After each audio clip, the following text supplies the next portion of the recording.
Olá a todos, sejam bem-vindos ao programa Seu Direito em Pauta, onde você irá aprender um pouco mais sobre os seus direitos e sobre como administrar as suas finanças. Eu sou Elisiane Moreira, apresentadora, advogada e educadora financeira, e hoje eu recebo aqui em nosso estúdio José Nascimento, que é jornalista, executivo, professor de pós-graduação, consultor e mentor, para a gente conversar mais sobre educação e transformação digital. Seja muito bem-vindo, professor José Nascimento. Uma honra tê-lo conosco. Eu que estou feliz, Elisiane. Muito obrigado pelo convite que você me fez. Imagina, um prazer. Para participar do programa. É uma honra estar aqui com vocês para conversar, para debater, para discutir alguns temas que a gente sempre ama, né? Você fez uma apresentação minha e eu gosto de me apresentar assim. Eu sou um aprendiz. Por quê? Uau, porque sim. nesse tempo novo, nesse mundo novo que a gente está, se a gente achar que sabe tudo, a gente está completamente enganado.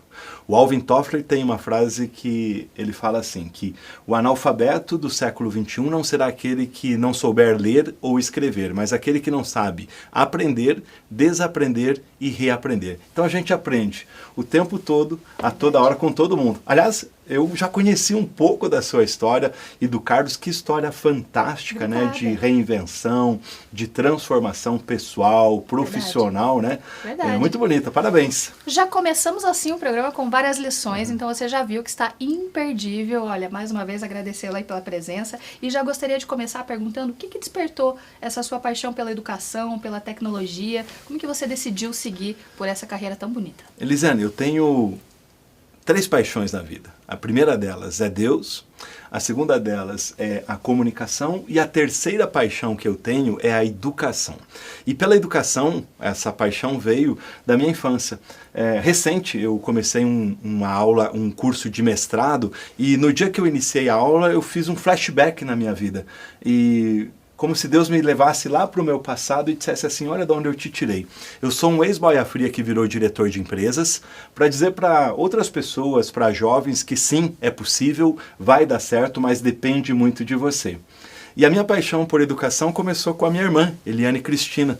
A gente morava numa comunidade muito simples no sul do Paraná, na cidade de Fernandes Pinheiro, e depois da aula, eu aprendia as coisas lá na aula e vinha para nossa casa. E a escola era tão pobrezinha que não sobrava nem giz do professor, tá?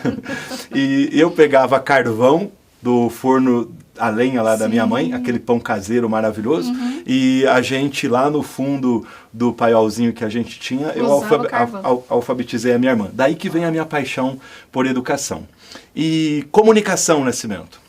Seu Nelson Nascimento, um homem com o 2º ano primário, meu pai, meu mentor, meu ídolo, já foi embora há alguns anos, mas todo dia eu lembro dele. E ele era um cara muito simples, mas era um comunicador por excelência. E a chave, Elisiane, da comunicação do seu Nelson, sabe qual era? Qual? Ouvir pessoas. Ele parava para ouvir. Perfeito. Ouvia um colega simples dele, ouvia uma pessoa na rua, ouvia o doutor, que era o chefe dele lá no pomar onde ele trabalhava. Ouvia muito e, naturalmente, quem ouve muito, aprende muito. Aprende muito mais, com certeza. E tem repertório para compartilhar. Uau! Vamos falar de inteligência artificial, então?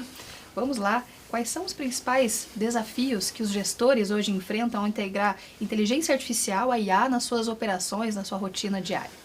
Oi, Elisiane, a primeira coisa que eu quero falar para você e para os seus ouvintes, em relação à inteligência artificial, ao mundo novo. Pós-pandemia, a gente teve um grande processo de aceleração nas nossas empresas. Aceleração do aprendizado, aceleração do conhecimento, mudança, né? O mundo mudou, as empresas mudaram e a gente teve um grande aprendizado, tá? Agora, a novidade do momento é a inteligência artificial. E o que a gente mais ouve por aí? Ah, você tem que ser o cobra na inteligência artificial. Ah, você tem que saber tudo, você tem que aprender. Se você não aprender, você vai ficar para trás. Calma, gente. Respira. Isso. Muito bom. Sabe? Sim. Calma, né? Já faço um alerta. Eu não sou um negacionista da inteligência artificial e não sou um apocalíptico para dizer o seguinte, tá tudo errado, vai dar errado. Não. Em relação à inteligência artificial, existe uma palavra. é irreversível. Ela veio forte e veio para ficar nas nossas vidas. Agora, entenda qual é a aplicação dela no seu negócio, no seu serviço e no seu produto, né? E use a inteligência artificial para quê? Para que ela faça os trabalhos braçais, tarefeiros que você tem que fazer na sua atividade, para que você use a inteligência humana para gerar novos negócios, novos produtos, novos serviços. O Philip Kotler, que é o papa do marketing, ele lançou um livro agora. Ele escreveu 6 livros sobre marketing, marketing 1.0 ao 6.0. E agora, o Kotler não trouxe um livro novo falando sobre IA, porque a gente tem muita informação sobre inteligência artificial. Sabe qual é o novo livro do Kotler? Human to Human. Nossa. Como é que nós vamos criar negócios, produtos e serviços focados em pessoas, né? O Simon Sinek, o homem dos porquês, ele diz o seguinte, que 100% dos colaboradores das empresas são pessoas. Sim. 100% dos nossos clientes, Elisiane, são pessoas.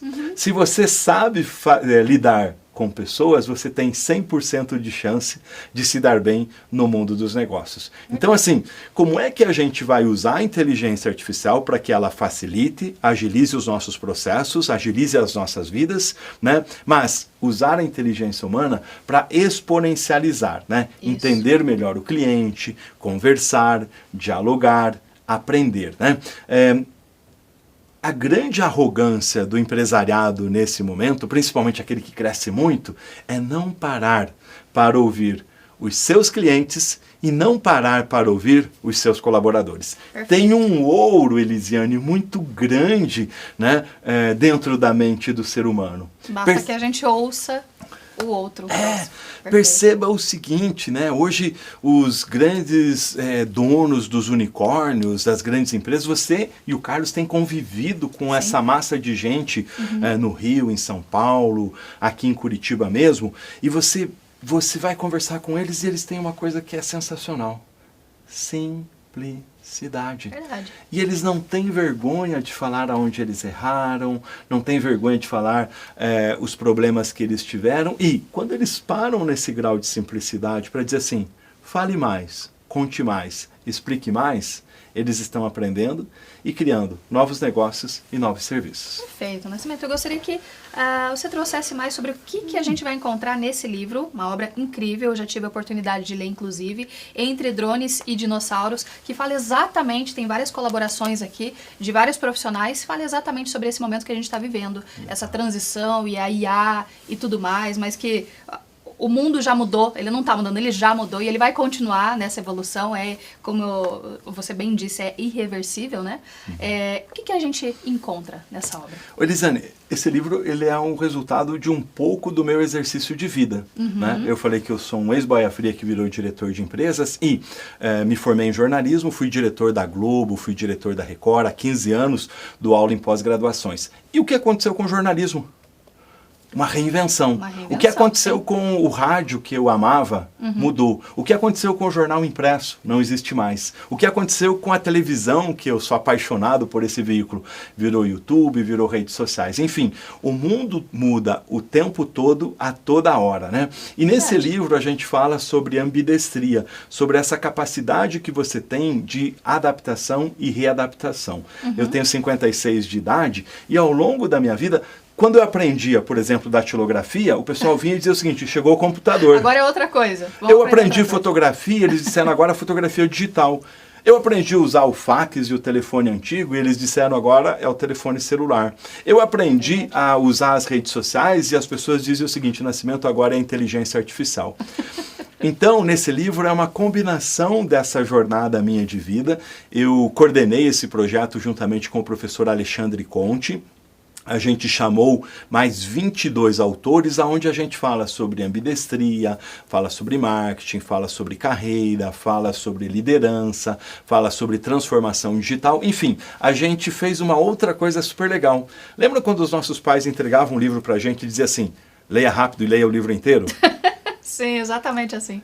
É o jeito mais complicado de você não gostar, de você criar uma pessoa que não vai gostar de ler. E o que a gente fez? A gente condensou em artigos de mais ou menos 10 páginas toda essa gama de temas, né? Temas atuais, tratados por professores, por consultores, por especialistas, por empresários, de uma forma muito leve e de uma forma muito simples. Então assim nasceu Entre Drones e Dinossauros. E a grande mensagem que a gente quer deixar com Entre Drones e Dinossauros é a seguinte: estamos sim em reinvenção, estamos sim num momento de revolução. Agora, o ser humano já passou por vários momentos na sua vida de adaptação, a roda, o fogo, a escrita, Exato. a revolução industrial, enfim, uma série de outros episódios. Vencemos até mesmo uma pandemia, né? E agora, o que eu mais ouço falar e que eu levanto a minha voz para dizer o seguinte: respirem, calma, é essa guerra geracional. Ao invés da gente estabelecer uma guerra geracional entre o Nascimento, que é um drone, e o jovem da geração Z, que é o Nascimento, que é um dinossauro, né? Sim, e esse jovem que é um drone, a gente tem que aprender juntos, sentar na mesma mesa, conversar, dialogar e estabelecer, né? O que o menino do piercing, da tatuagem sabe de tecnologia, eu não sei. A agilidade que ele tem, eu não tenho. Agora, tem uma bagagem de conhecimento que nós, dinossauros, temos, que a gente pode colocar na mesa, né? Então, de novo, reinvenção. E com um detalhe, né? E uma mensagem importante: dinossauros, escutem e sentem com os drones. E drones, por favor, chame os tiozinhos, chame os velhinhos, porque é o seguinte: cada vez mais a gente tem menos pessoas nascendo no planeta. Verdade, né? sim. E os tiozinhos vão ficar com vocês por mais tempo, né? O pessoal da geração do meu pai morria com 60 anos, 65. O pessoal dessa geração está vivendo 85 e está jogando um bolão. Exato, a medicina evolui todos os dias e, na verdade, tudo é sobre isso, sobre estar disposto a aprender, a ouvir, a crescer, independente da sua geração. Mas acho que quando a gente para de aprender e para de ouvir, a gente também para de viver um pouquinho, né, Nascimento? Sempre que a gente está, Elisiane, numa empresa, num negócio, onde você para de aprender, como você muito bem falou, parece que a gente vai murchando, a gente vai encolhendo, né? Então, o ser humano foi feito para avançar, foi feito para crescer, foi feito para progredir, foi feito para brilhar, né? Então, brilhe, né? Se oxigene, busque essa energia vital para a sua mente, para o seu coração, e caminhe em frente, né? Seja seu protagonista, né? Muito bom, muito bem. Bom, a nossa conversa, como você já viu, já percebeu, tá incrível. Inclusive tem mais informações interessantes sobre esse assunto, sobre esse tema maravilhoso. E já é no próximo bloco. O programa Seu Direito em Pauta volta já.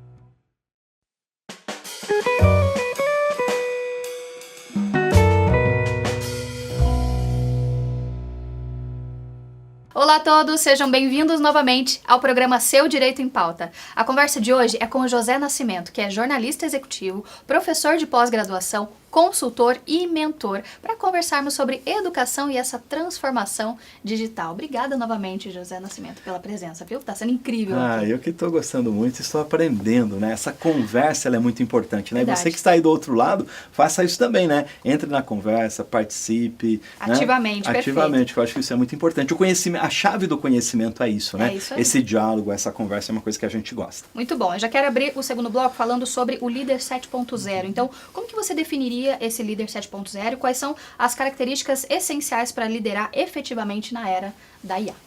A grande questão é a seguinte: eu tenho feito falas fortes sobre alguns assuntos. Eu tenho dito que a gente vive neste momento um apagão de liderança nas nossas empresas e nos postos de comando.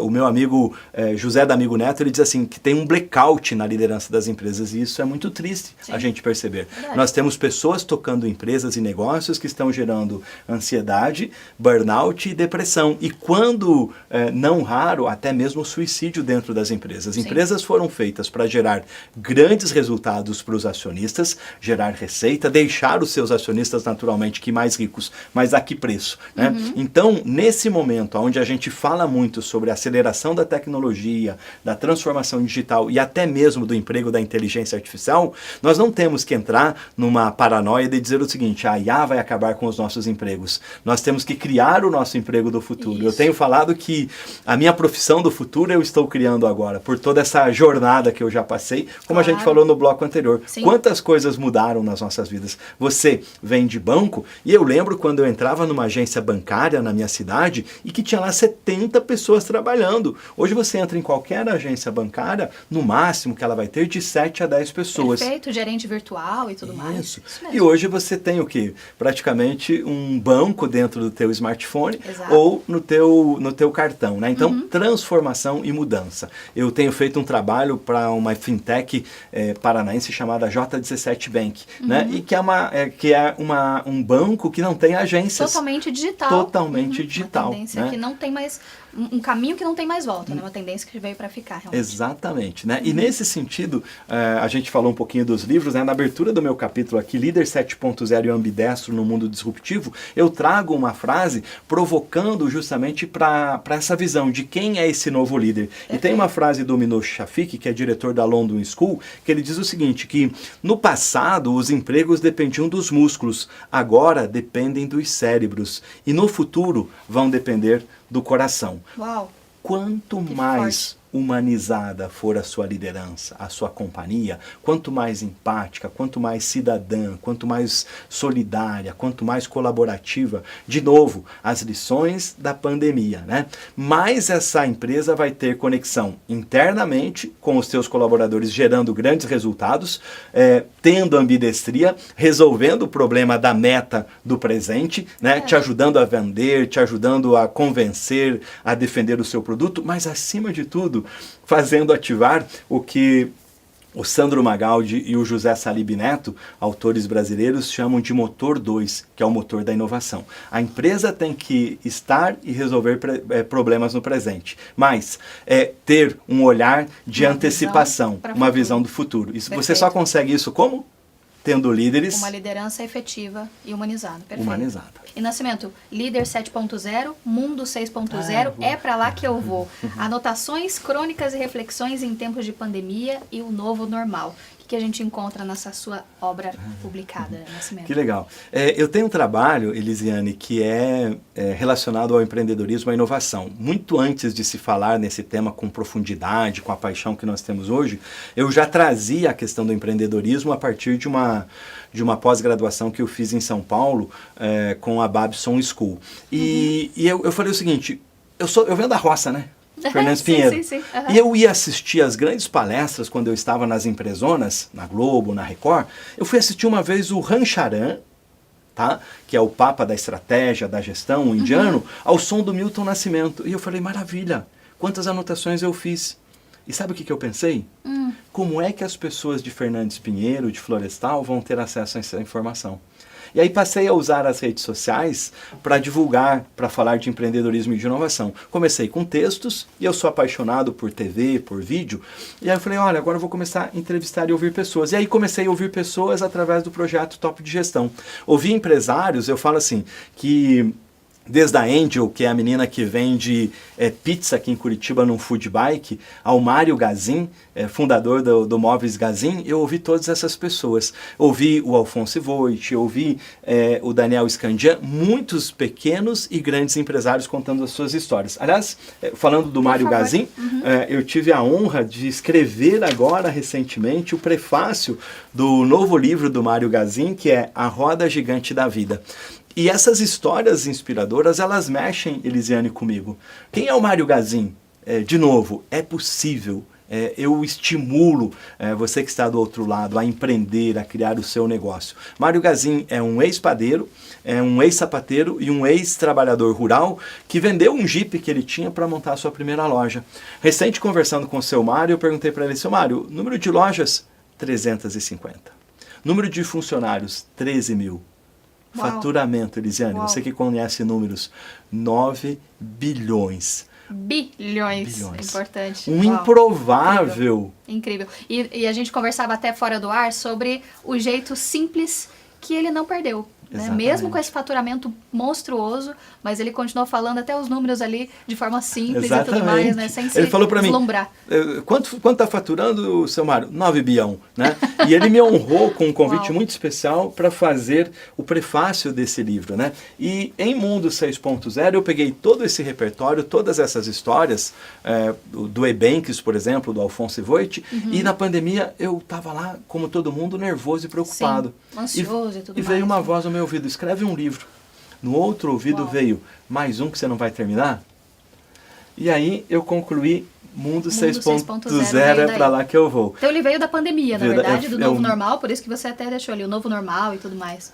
Ele é o meu filho na pandemia. Nascimento, quais são as tendências futuras para cursos online, educação digital? Como que você prevê a evolução dessas modalidades? A gente já teve uma mudança brusca, até mesmo na pandemia, eu acho que acelerou muito mais esse processo de ensino digital, à distância e tudo mais, mas como que você vê esse cenário daqui para frente? Olha, olhando para a educação, a primeira coisa é que ela continua sendo indispensável para o crescimento de uma sociedade. Se tem um governo que pensa no progresso do seu país, ele precisa olhar pela educação. E no Brasil, infelizmente, a educação continua sendo relegada a planos inferiores. Quer ter uma empresa de sucesso? Eduque. Chame professores, chame mentores, chame palestrantes, traga a gente para compartilhar conhecimento na sua companhia, né? Chame a Elisiane para falar sobre educação financeira, chame o Nascimento para falar sobre empreendedorismo, inovação, recursos humanos, gestão, né? A gente faz um combo, fechou? Gestão, fechou. Mas aproveitando esse gancho, a educação também passa por um momento muito desafiador no Brasil. Eu acho que a primeira questão é essa, porque a gente é tanta mudança, é tanta transformação que a gente vive um momento que eu chamaria de esquizofrenia, tá? Temos um novo aluno, temos uma nova sociedade de consumo, temos uma demanda nova de conhecimento dentro das empresas, temos novos meios. Agora, como é que nós vamos fazer uma fusão em formato, em conteúdo e em entrega? Não me é palatável, eu não consigo imaginar que alguém que venda um curso de pós-graduação ou de graduação por R$ 49 esteja vendendo qualidade. Então, preste atenção para você não comprar, como a gente dizia no passado, gato por lebre. Agora, a academia atualmente, as escolas atuais, precisam entender, será que nós estamos educando do jeito que a nova sociedade quer aprender, precisa e merece? Será que está fazendo sentido os nossos cursos de graduação, de pós-graduação e de mestrado? Será que não está na hora da gente rever os nossos velhos conceitos e achar um caminho novo? Né? Por exemplo, eu às vezes questiono e o pessoal me pergunta, calma, Nascimento, você inclusive está na academia. E eu digo assim, do bom debate é que a gente faz as transformações. Claro. Então eu quero continuar falando sobre alguns assuntos. Faz sentido, por exemplo, você discutir 15, 20 artigos dentro de um programa de pós-graduação ou de mestrado? Ou será que a gente precisa hiperconectar com a prática e com o mercado, conversar e dialogar? Né? Naturalmente que na pesquisa de ciência, na pesquisa aplicada, o modelo é diferente. Eu trabalhei dentro de uma empresa de pesquisa. Para se produzir uma pesquisa de semente agropecuária, você vai gastar 12 anos. Eu era boia fria lá, tá? Mas aprendi que leva 12 anos. Mas a gente viu que na pandemia, uma vacina que levava 8, 10 anos para ficar pronta, acelerou em 3 anos. Né? Agora, na pesquisa do debate das humanas, será que a gente precisa ter essa extensão? Ou criar novos meios e novas modalidades? Né? Esse é o lado provocador do professor Nascimento. Então fica aí esse questionamento para você que é dono de escola, você que é professor e você que é educando também, para que a gente traga esses questionamentos para a mesa, para que a gente melhore. E acima de tudo, para quem é da área política, porque nós precisamos de investimentos em educação. Responsabilidade, muito bom. O conceito que a gente falou no primeiro bloco, Human to Human, enfatiza a importância das relações humanas nas estratégias de marketing, né? Como que você vê essa abordagem se encaixando, então, nessa era da IA? Até falamos um pouquinho anteriormente, mas é interessante se aprofundar, como a gente falou, é um caminho sem volta. Como que fica essa visão? Indispensável, né? Aquilo que a gente falou, o cliente, pessoa, o colaborador é pessoa, o mercado é formado por pessoas. A gente precisa criar um ambiente de confiança. A gente tem aí os novos modelos, né? Temos aí a questão do ESG, temos a questão das ODS, que são os Objetivos de Desenvolvimento Sustentável do planeta. Gente, nós temos 8,5 bilhões de pessoas vivendo nesse planeta, né? Comendo, comprando e gerando resíduos. O planeta chega no mês de agosto e os seus recursos se exauriram. Então a gente vai ter que achar um jeito novo de consumir, vai ter que achar um jeito novo de criar conhecimento, vai ter que achar um jeito novo de acelerar. A gente já fala em carne produzida em laboratório. Sim. E aí, isso assusta. Né? E eu venho da roça, no sul do Paraná, na década de 80, o Brasil produzia 100 milhões de toneladas de grãos. Hoje o Brasil produz 310 milhões de toneladas, graças ao quê? À tecnologia, ao cooperativismo, Sim. ao avanço tecnológico em todas as áreas. Né? Na roça, lá no meu tempo, a gente usava cavalo e usava o aradinho. Hoje, eu fui dar aula esses tempos em Toledo, região altamente produtora aqui do Paraná, e eu falei sobre novidades de georreferenciamento, tratores autônomos que estão sendo testados fora do Brasil. E o aluno levantou a mão e falou: professor, a gente já está testando aqui também. Né? Olha só. Está tudo muito mais perto. Sim. Eu falei sobre robótica utilizada no corte de árvores, lembrando que eu usei machado, né? Extremamente rudimental, Manual e eu mesmo. não sou do tempo das cavernas, alguém pode dizer que sim. E lá em Telêmaco Borba, onde tem a Klabin, numa aula de pós-graduação, falou: professor, hoje o tratorista em algumas operações não vai mais dentro da máquina, ele está com o joystick fora e controlando. Por quê? Porque se tiver algum acidente, você não corre risco humano. Então, assim, essa transformação é muito grande. Como é que essa aceleração e essa transformação pode ajudar no mundo dos negócios? Então, assim, mais do que nunca, tecnologia, inteligência artificial, algoritmo, machine learning, para agilizar e acelerar. E o humano, quando possível, e vamos torcer que nós tenhamos humanos com essa capacidade, com muito mais ética, muito mais inteligência, para imputar no mundo dos negócios aquilo que as máquinas não têm. Foi incrível, conversa incrível. Tema extremamente relevante. Obrigado, Elisiane, pelo convite que vocês me fizeram. Obrigado vocês que nos acompanharam. Né?